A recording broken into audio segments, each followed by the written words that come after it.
So it's January 9th, and yesterday around 10:30 the Black Panther tickets went on sale, and I put it on my social media. I was so excited. Get your tickets now. And then it occurred to me, I should get tickets too, so that I can be there when the movie hits theaters and I can experience it with everybody. 15 minutes later, I kid you not, 15 minutes later, I was trying to purchase tickets and they are sold out. Sold out. It told me that there was an error, and I tried again. Still the same error, and every time I tried, fewer seats. Like, there were no seats, and I was unable to buy tickets to see Black Panther on opening night. That's insane. 15 minutes. Wow. Critics said it couldn't be done. They said an MCU movie with the black lead based in Africa would not work. Black Panther himself, ladies and gentlemen, Mr. Chadwick Boseman. How y'all doing? Black Panther had the biggest box office for 2018. It made $700 million more than the worldwide box office leader, Avengers: Infinity War. Wakanda forever! Wakanda forever! Wakanda forever! Wakanda forever! Black Panther. Wakanda forever. This is the Spinner Rack. Last year at this time, we did a documentary on the Black Panther comic writer, Christopher Priest, and the history of the Black Panther. A year's time has passed, and we want to look into the success of the Black Panther from his humble beginnings. Stan Lee and Jack Kirby created Black Panther 50 years ago in 1966, introducing the first black superhero to the Marvel age of comics. More than a superhero, though, the Black Panther was the king of the technologically advanced African nation of, making him one of the most powerful players in the Marvel universe. A decade since, countless creators, some of whom sit here on stage with us this morning, have helped to build and shape the Panther's legacy across comics, television, and, in 2018, film.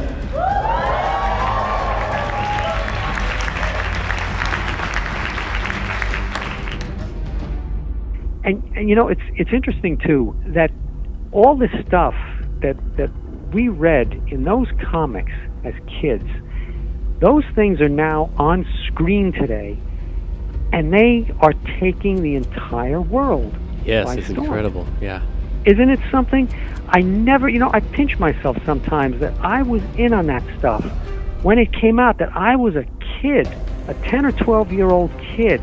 And all of that stuff, the Lee Kirby and the Lee Ditko stuff and the Lee Heck stuff on Iron Man, I was reading that stuff and taking it all in, and people were looking at me like, what are you doing reading these comic books? What's wrong with you?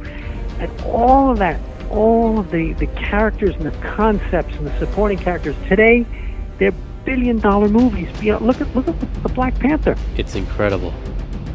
Roy Thomas would introduce one of his major rivals, and that would be M'Baku the Man-Ape. Now, Man-Ape would only run second to the primary Black Panther villain, and this would be Killmonger, introduced by writer Don McGregor, who is the first writer to give the Black Panther a full run of his own solo stories in Jungle Action. 2 issues of Fantastic Four. Yeah. That's what he was introduced in. And now it's not only a billion-dollar movie, but I've seen people on television. I just was watching something the other night. I was switching stations, and they had on these 2 highly intelligent people from the BBC that they were discussing vibranium. The Black Panther enjoyed his longest run with Christopher Priest on the book. And in addition, this run is what would influence every writer of the Black Panther going forward. Priest's stories were wonderfully told, inexorably woven into the fabric of everything that had come before and everything that he wanted to do as well. We then get a well-received in terms of sales series done by Reginald Hudlin. Now, Reginald Hudlin's series was very much action-packed, and he introduces the character of Shuri, who's very much a fan-favorite character, thanks to Reginald Hudlin for that. We get the latest series, written by Ta-Nehisi Coates, which has been thankfully well received. That year, when about, I believe it was 2016, The Black Panther was the #1 book. It was the #1 selling book at the time it was released, and stayed that way for a great series of time, because that was where the audience was. And when you see the kids, you know, going to this movie, and even the adults saying, this meant so much to me. This was, you know, and you go, I read this 50 years ago, and here it is affecting the world. He's on the cover of Time magazine. He's on the cover of Rolling Stone. I looked at it last week. You know, they have the Black Panther Revolution. Well, look at you here, and this is like, First of all, I mean, why are you doing this, dude? You know you're going to lose this eventually, right? You can't. Now you got to maintain this. You got to take your shirt off in every movie. Yeah, you got to remember when, you know. Yeah, some body of work that people liked. I like that design you have on your head. Oh, thank you. It's definitely an homage to Wakanda. To Wakanda. Yes. This is unbelievable. We're living through this. That our little Marvel Comics world is the biggest thing in popular culture. Maybe the biggest thing ever in popular culture. Now, we've gotten to see the Black Panther in comic form and in film form. From time to time, we've also seen him in other media. For instance, he has been in a cartoon. Those fans of the X-Men series will remember that brief cameo that he has inside of Wakanda, where the X-Men are flying off of a ship. It's really short, and that's probably why a lot of people don't remember it, but it's really short when it comes right over there. However, the Black Panther also appeared in the Fantastic Four cartoon, which was a double feature with Iron Man and the Fantastic Four that used to appear on weekends, and he had his origin told for the first time in cartoon form on the Fantastic Four cartoon. Lastly, the Black Panther also had his own cartoon, and this was shown exclusively on BET, Black Entertainment Television. And this was based on the Hudlin run, and the Black Panther was voiced by Djimon Hounsou. You might remember him, actor of Amistad. So, in all, we've seen the Black Panther in a plethora of media, and we've seen him run a very successful race to the popularity that he has right now. Is there a particular film that you're excited about that's coming out? Yeah, the Black Panther. Our first black superhero. And boy, I think he's going to be a big hit. At least I hope so. I got my fingers crossed. Now, the Black Panther film that we got to see in 2018, was the fruition of a long process, what we would call development hell, if you will, that goes back as far as 1992, when actor Wesley Snipes wanted to do a Black Panther film, was very much interested, tried to push it, and had the clout, but just didn't get up off the ground. Stan Lee himself had yet to be involved in a successful film property at that time, and Marvel was still searching for something to ground them in terms of films. Their first successful film that actually got them out of the gate to show, hey, we can do this, was Blade. After Blade, a lot of the properties were owned by more than one film company. And this led to, okay, we have this particular vision, we have this particular vision, and if there's one thing that Marvel was always able to show was that their characters work best under one banner and in that shared universe where they can play off of each other. But again, there were just a lot of hurdles, and the biggest one, of course, is that this is a film with a black lead, a black supporting cast, set in an African country, and a lot of guys are hesitant. We gotta remember, Hollywood is about making money. However, Marvel starts making successful films on their own, and they started making successful films with their second and third tier characters like Iron Man, Ant-Man, Thor. Now, these guys may have been heavy hitters in the comics, but in terms of films, no, they weren't. But they were able to make a decent dent, much better than a lot of people would have thought, and this gave clout. Once you have a film like Ant-Man bringing home $500 million, it becomes, well, if Ant-Man can do it, and we can tell these type of stories, then, hey, we should be able to get these other guys off the ground too. And the Black Panther, everything was right. Everything was aligned. People were saying they wanted to see more diversity in films. They had been trying to get this film off the ground, and okay, with Kevin Feige at the head. So much of the Civil War story is told from Captain America's point of view. We've brought in Tony Stark to showcase that other side of that argument, and it's really the two of them and the people that team up with them. But at the same time, we thought it would be fun to introduce a third side. Kevin was like, hey, we're calling you about this character that I think you're interested in. I think you know who I'm talking about. And I said, yeah, I think so. Like, are you interested in playing him? Yes. It was really that simple. Chadwick is a really smart, interesting, dynamic guy. It really feels like he's added to this group. Right, yeah, that was good. And his presence on set, I think, raises the stakes a little bit for everybody. Chad gives him a great energy. He gives him a great confidence, a stoicness that I feel that character needs. Marvel announced the movie, and they built an incredible team. Ladies and gentlemen, the director of Black Panther, Ryan Coogler. Okay, and then pulling in Ryan Coogler, who is the successful director of Creed. Hey, everything is rolling. Okay, we get Chadwick Boseman as the lead. Okay, we get a great villain, Michael B. Jordan. Everything coalesces. Okay? In terms of cinematography, who was the cinema? Oh yeah, Rachel Morrison, who came on as cinematographer. Okay, with a good pedigree as well. And we had, production, composition, costume design, Hannah Bleacher, Ludwig Göransson, Ruthie Carter. It was just a very, very solid production. They did not skimp, okay, and they didn't scrimp on any particular person coming in. And as was said earlier, the majority of the inspiration was taken from the comics. Ryan Coogler, in many of his interviews, said he did a tremendous amount of research for this film. Along with reading the comics, he actually went to Africa to look at the different cultures that were there and helped to incorporate them into the movie. As well as their vernacular, their dress, their customs, and their clothing. Black Panther premiered February 2018. At that time, everybody held their breath. Would it be a hit or a flop? When the movie was first announced, critics said it couldn't be done. They said the film, like the other attempts, would never see the light of day. They said a superhero movie with a black lead would not work. They said a movie based in Africa would not work. They said audiences would not be able to relate to it. Lastly, they said if it was made, it would fail. Well, good things we don't listen to critics. Black Panther made $700 million, making it the #1 film in the U.S. box office for 2018.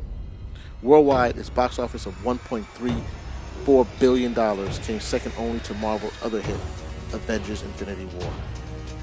Quick update, since the show started 47 minutes ago, Black Panther made another $48 million. They're saying Black Panther has been so successful at the box office, they're already saying it's the favorite to not get nominated for anything next year. When the critics saw the movie, the reviews were breathtaking. Audiences stood on long lines, some viewers in African garb, and within a couple of days, Wakanda Forever was being yelled from coast to coast. And then nobody wants to shake my hands anymore. Everybody just does this. Yeah. So it's like, I'm like, nice to meet you. They're like, no. Really? Yeah. That's like a dream. It's the Wakandan Forever salute. This epic tale will undoubtedly have generations chanting, Wakanda Forever! Wakanda Forever. Wakanda Forever. Wakanda Forever. Sweet like a honey bun, spit like a tummy gun. Roll yeah, 101. Come get your mommy some cardiac. Tip top, bitch. Kiss the ring. Wakanda Forever. Sweet like a honey bun, spit like a tummy gun. Roll yeah, 101. Come get your mommy some cardiac. Tip top, bitch. Kiss the ring. Wakanda Forever. Thank you, everybody. Well, Wakanda Forever was a salute that took the nation by storm. Everybody was doing it. They were doing it at the movies, at the Comic-Cons, at parties, on social media, even at grocery stores. I believe I can explain. You see, the problem is that we as black people know that the salute comes from Egyptian kings who were buried right hand over left to clutch the royal scepter. Word, yeah, we all knew that.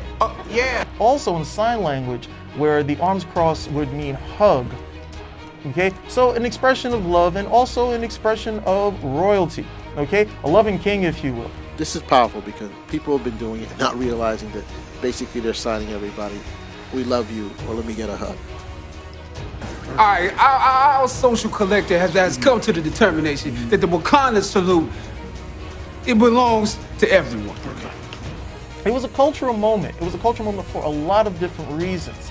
Okay, Wakanda Forever became the salute, okay, of the moment, and it's still being done right now. It's cool. Okay? It was no different than doing a Matrix backward fall or something of that nature. It was something that people wanted to be a part of, and they continue to want to be a part of it. Okay.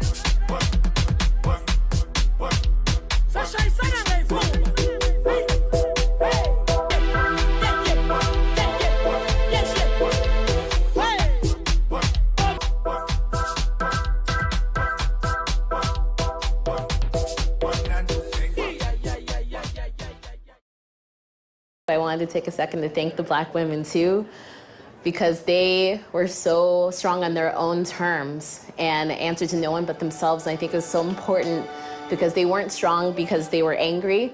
They weren't strong because they were hurt. They were strong because they were strong. And that meant the world to me. So thank you. Wakanda forever. Wakanda forever.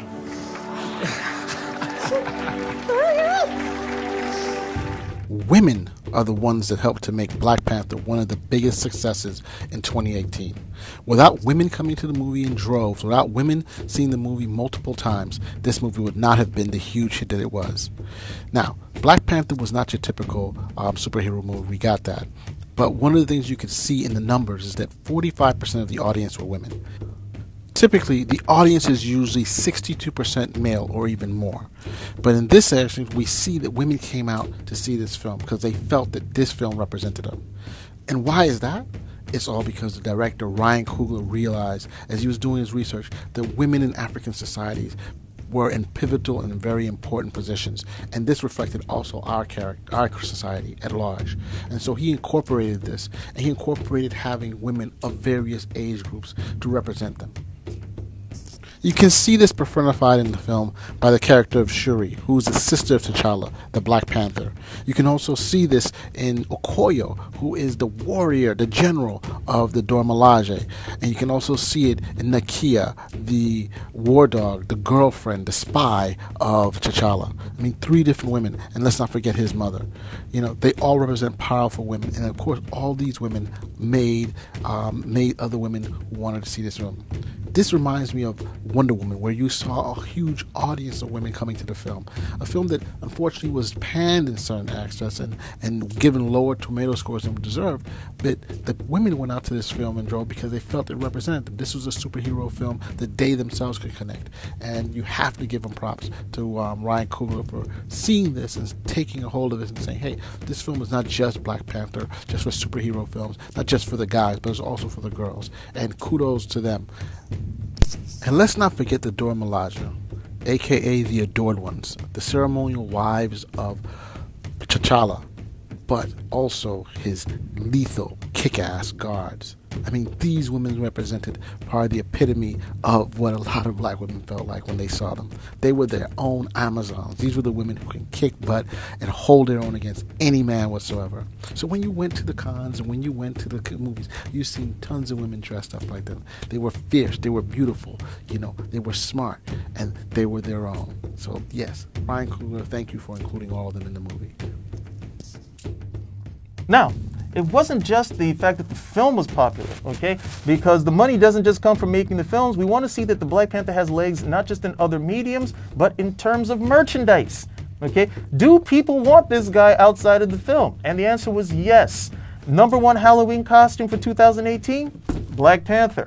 Okay, kids of all stripes, male, female, black, white, they wanted to be T'Challa. Okay, now that may have led to some people talking about, well, you can't be T'Challa, that's cultural appropriation. Thankfully, we didn't listen to those people, and a whole bunch of kiddies decided to put on their mask and their claws and go out and have fun as the Black Panther. We're talking t-shirts with masks, games, all of these things. I think it even I think there might have even been an automobile, like a luxury coupe, okay? But all of that stuff came from the Black Panther, and even exclusive comic books that were tied to Lexus thanks to the success of the film. It spawned 4 additional comic books. It sold hundreds of different merchandises, and it's even estimated that the merchandise for the year would have been, the merchandise sales of all Black Panther stuff will reach over $250 million for 2018. And this was a surprise. When they did the original merchandising licensing, it was just Black Panther. That's all they were basically doing in the bad guy. They weren't doing much else. But then once it came out, they found out there was a huge female audience,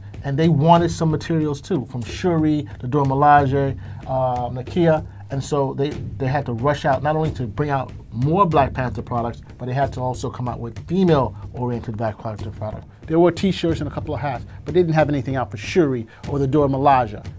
Yet they became a success, and all those lines did particularly well. So even though there wasn't a lot of merchandise for Black Panther when the movie first premiered, cosplayers were very resourceful. Cosplayers is basically a combination of the words costume and players, are fans who dress up as one of their favorite characters. They range from amateurs, hobbyists, to professionals who make a living doing this. Now the potential Black Panther cosplayers, they seem to have little to play with in developing their costumes. There weren't a lot of movies and TV shows about Black Panther, but when they started researching the characters and the world of Wakanda by checking the comic books, boy did they have a lot of stuff. Many were able to develop several versions of the costumes worn in the films, and they were spot on, I gotta say. What was truly surprising was the even secondary characters that had cosplayers that looked fantastic. The amount of time put into creating cosplays for Princess Shuri and Baku, Nakia, Okoye, and the Dora Milaje was amazing. Especially, it just tells you how fervent their fans truly were. They're fanatics, some of them, okay? I even saw some cosplayers dress up as members of clans and tribes of Wakanda. While this was not expected, because this had not happened before to this degree in other superhero films, it was a pleasant surprise. Plus, they looked damn good. Before the movie premiered and during it, we saw pictures of families and embracing the film. You saw fathers, mothers, and children dressing as Black Panther and Killmonger and Shuri and Dora Milaje, among others. They were enjoying themselves. You saw friends coming together. You saw generations, grandparents out there dressed up as members of the Wakandan culture. In addition, we also saw women banding together to portray not only female characters, but also the male characters. You know, all female Black Panthers, along with Killmonger and some of the other characters. Along with costumes, you saw many fans spontaneously wearing African clothing or African-inspired design. You definitely saw this on the red carpet, but the very fact that fans just started coming out representing, wearing their dashikis and other African Ankara clothing was amazing.